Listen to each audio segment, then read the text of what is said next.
हमारे घर की पैमाइश तो हमारी पैमाइश करते करते थक गए। घर की पैमाइश, दुकान की पैमाइश, खेत की पैमाइश, खलिहान की पैमाइश, बाग बगीचे की पैमाइश होती रहेगी।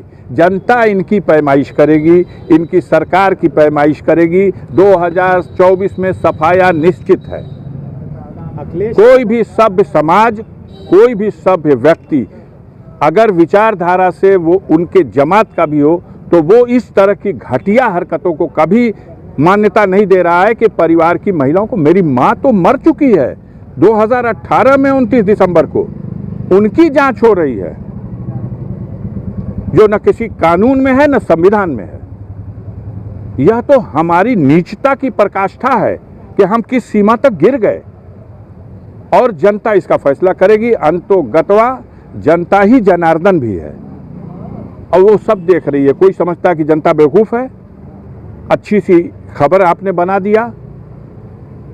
हमारे परिवार को आज की डेट में आपने जिस तरह से परोसा है और उस परिवार का इतिहास और उस परिवार का वर्तमान पूर्वांचल की जनता जानती है। देश की आज़ादी की लड़ाई में मरने मिटने वाले, सीमाओं पर मातृभूमि की रक्षा में बलिदान देने वाले परिवार के सदस्यों को, महिलाओं को, बच्चों को इस तरह से। अब्बास का कसूर ये है कि योगी मोदी चाहते रह गए, फिर भी वो 50,000 वोट से जीत गया। पचे तो कैसे पचे? सता रहा डर कि अब घोसी वाली लोकसभा सीट का क्या होगा। 80 सीट जीतने का नारा देते हैं तो गाजीपुर की लोकसभा सीट का क्या होगा।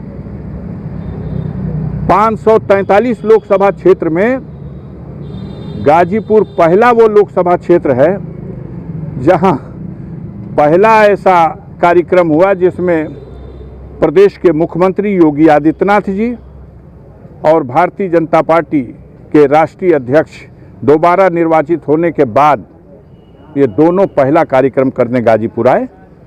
तो गाजीपुर का उस दृष्टि से तो महत्व है कि जिस सीट से ये भयभीत हैं। अब साफ जाहिर है कि घोसी से भी ये भयभीत है और मैं कहता हूं पूर्वांचल से सफाया होने जा रहा। और आपको पहले भी बताया था और धीरे धीरे सब खुलता जा रहा। बिहार ने शुरू किया है। सलूट है उस नीतीश कुमार की शख्सियत को जिसने एक क्रांति का बिगुल फूका और आज उसकी गूंज बंगाल में, कर्नाटक में, महाराष्ट्र में, राजस्थान में, मध्य प्रदेश में और उत्तर प्रदेश के पूर्वांचल में और दूसरे क्षेत्रों में भी बुरी तरह से है। 200 से नीचे सीटें रहेंगी। आप बड़े सीनियर पत्रकार हो, आप भी यहीं रहोगे, हम भी यहीं रहेंगे। देखिएगा, अहंकार में चूर ये भारतीय जनता पार्टी के लोग अब ये मुद्दा दे करके किसी तरह बहलाओ इसी पे। मत करो चर्चा अडानी की। अडानी की चर्चा होगी तो पोल खुल जाएगा। 12 लाख करोड़ रुपया अडानी का मात्र 15 दिनों में खत्म। और अडानी का नहीं खत्म हुआ, हमारे देश की जनता का वो पैसा है जो बैंकों में रखा था, LIC में रखा था। और हमारे देश की सरकार के मुखिया की ये मेहरबानी थी। 27,000 करोड़ रुपया अकेले स्टेट बैंक ने ले दिया है उसको।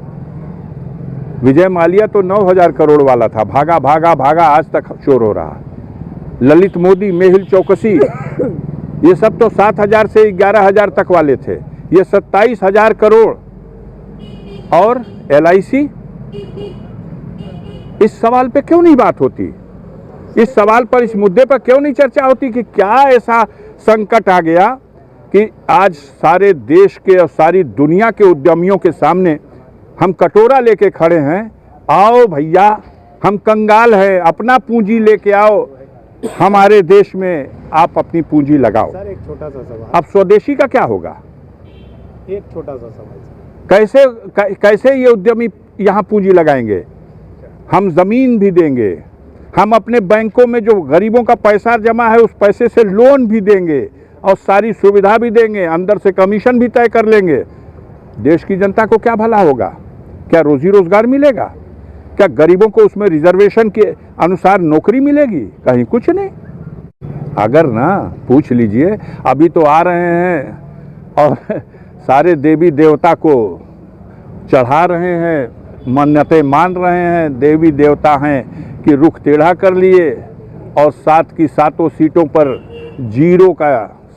जीरो का नंबर दे के वापस भेज दे रहे हैं। अगर उसके बाद भी हौसला है तो आए। गाजीपुर की जनता हिसाब किताब 24 का करेगी।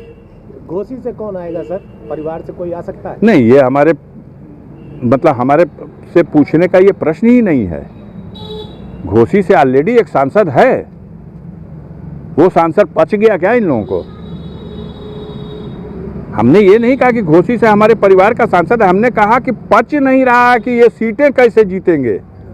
डर सता रहा कि 8000 से जीते थे, चंदौली में क्या होगा। 65 सीट। डर सता रहा कि बेईमानी से गणना में हमने बलिया सीट जीत ली थी 10,000 से, अब की क्या होगा। ये डर सता रहा है इन सारी कार्रवाइयों के पीछे। यूपी में कितना नंबर दे रहे हैं सर? कितना आएगी भाजपा आपके? हम ये जानते हैं कि उत्तर प्रदेश को छोड़ करके 440 लोकसभा सीटें हैं देश में। उन 440 लोकसभा सीटों वाले प्रदेश में यूपी और गुजरात को जो दोनों को अलग कर दीजिए।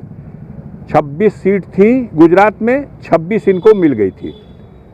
उत्तर प्रदेश में 80 थी, 66 इनके पास है, अब तो 67 भी मान लीजिए।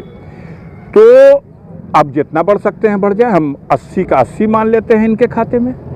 इसको 80 जोड़ दीजिए, उसको 26 जोड़ दीजिए, और फिर भी 200 पार नहीं कर सकेंगे सारे देश में यूपी गुजरात लेने के बाद भी, क्योंकि एक भी प्रांत ऐसा नहीं है जहां पर ये अधिक सीटें ले आ रहे हों विपक्ष के तुलना में।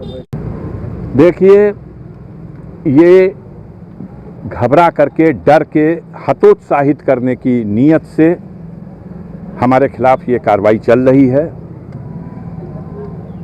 हम लोग संविधान और कानून को मानने वाले लोग हैं, और संविधान और कानून के रास्ते से हम अपने लिए न्याय प्राप्त करने का प्रयास कर रहे हैं और करेंगे। हम न्यायालय की कार्रवाई पर कोई टिप्पणी नहीं कर रहे हैं, न इसे हम करना मुनासिब समझते हैं। और आप लोगों से भी ये निवेदन करेंगे कि कोर्ट का ट्रायल चलने दीजिए, मीडिया ट्रायल मत करिए।